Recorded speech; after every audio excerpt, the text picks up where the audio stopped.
You may love your furry friend, but if you've had him for a while, he may have picked up a few bad habits. So we're talking to the dog nanny on how to curb those pooch problems. All right, Marcia, you are the dog nanny. Why are you called the dog nanny? Actually, my clients gave me that name. They would refer me to their friends saying, she's just like Super Joe on the TV, except she comes to your house and fixes your dogs. So we brought Flash, who's 13 years old. He's a Jack Russell. And here's a little sample of my typical morning. All right, Marcia, so he barks for food on the clock. 6 o'clock in the morning, he's whining. What's giving here? Well, dogs are creatures of patterns and routines. So somewhere along the line, you establish 6 o'clock as food time, and he's just reminding you. It's like that alarm clock.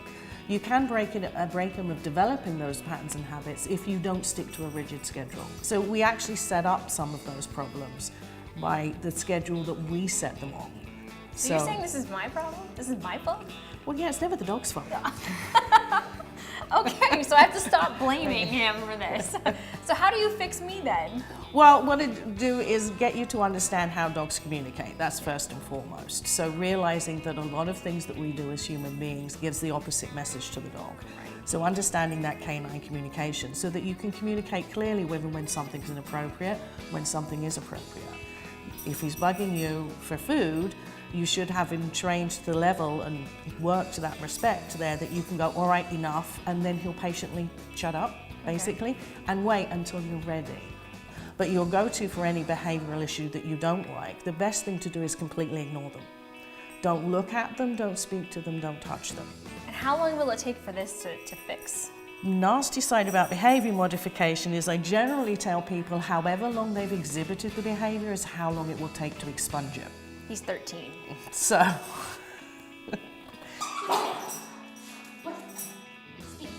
now we're going to talk about dogs pulling on the leash, which is something my dog definitely does. I know Flash does it as well.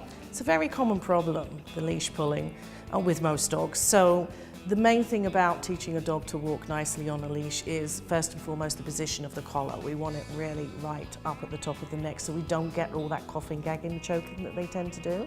So show us how you're going to do this and how we can try this. Okay, so Mr. Flash, can you sit? Yes, good boy. Okay, heel. And I'm just doing little flicks to the side just to encourage him to stay beside me. Flash, let's go. Good boy. Yes. Good boy. Yes. Good boy, Flash. Yes. Yes. Good boy. Yes. Yes, good boy. So it's a simple, just little corrections, just little sideways flicks on the leash. When the collar is all the way up here, then we're just giving them that little. If you pull back on the leash, your dog is going to surge forward. It's just natural reaction for a dog. So we just want to knock them sideways just a little bit, just a little point. You're supposed to be here. Lots of little short walks until we get in the hang of it, and then you can go for that nice lakeshore walk with a nicely behaved dog walking beside you. And is there any sort of incentivizing with treats, or is it just with verbal recognition? I'm not against giving them treats when they're doing really well, giving them verbal recognition. If you notice, I was saying which is my correction sound, like you got it wrong, and then when he was doing well, I was going, yes. So when we're training, if we prep that marker, he's gonna know every time I say, yeah, oh, I got it right, I'm eventually gonna get a reward. Yes, take it, good boy. Take it is what we teach them when we don't want a dog to do this, which is jump up and snatch a treat. And quite roughly too, thank you. So what I'm gonna do is I'm gonna show him I have the treat, and I'm just gonna close my hand and hold it still. The second he stops trying to get it, I'm gonna tell him yes, which is my marker. So he's a good boy. Yes. And I'm gonna give him a treat from the other hand. Okay. Do you wanna give it a go? Sure.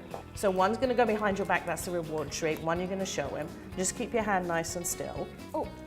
And the second he stops trying to get it, you can say yes and then give him the treat from the other hand. He actually knew it was there. Jack Yes. Russells are smart. They'll figure these things out really quickly.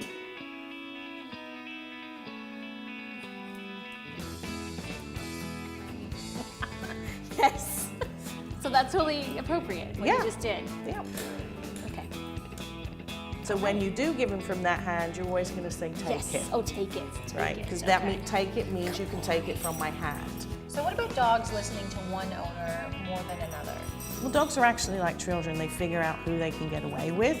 Stuff like mum will let, if I ask mum, she's going to say yes. If I ask dad, he's going to say no. So dogs are very good at figuring that out. Everybody has to be consistent. Everybody has to be on the same page. Everybody has to have the same rules. Everybody understanding how dogs communicate. Okay, so on that, how do dogs communicate then? Well, dogs communicate first and foremost by scent, then body language, and then tone of voice. So what we've got to do is make sure that our scent, our body language, and our tone of voice are match. So when it comes to scent, we've all heard the saying dogs can smell fear, and a lot of people have said whatever you're feeling goes down the leash to your dog. Well, science has actually confirmed that your pheromones, i.e. your scent, does change depending on your mood. So yes, dogs can smell your emotions. When it comes to body language, we want to understand how dogs interpret body language. So a dog that is calm, cool, and confident is large and in charge. A dog that makes itself look smaller is declaring it's nervous, unsure, or afraid. So they'll apply that basic body language to us. It seems like very common sense, but once you've explained it, I mean, it seems like it's common sense, but at the same time, I think it would be something in my daily life that I would not think about. Yeah, we don't, because as human beings, we communicate on a different scale. Well, thank you to Marcia, the dog nanny. Some great tips that we will definitely be able to take home with us. And not just to use on our animals, but also our kids. And our husbands.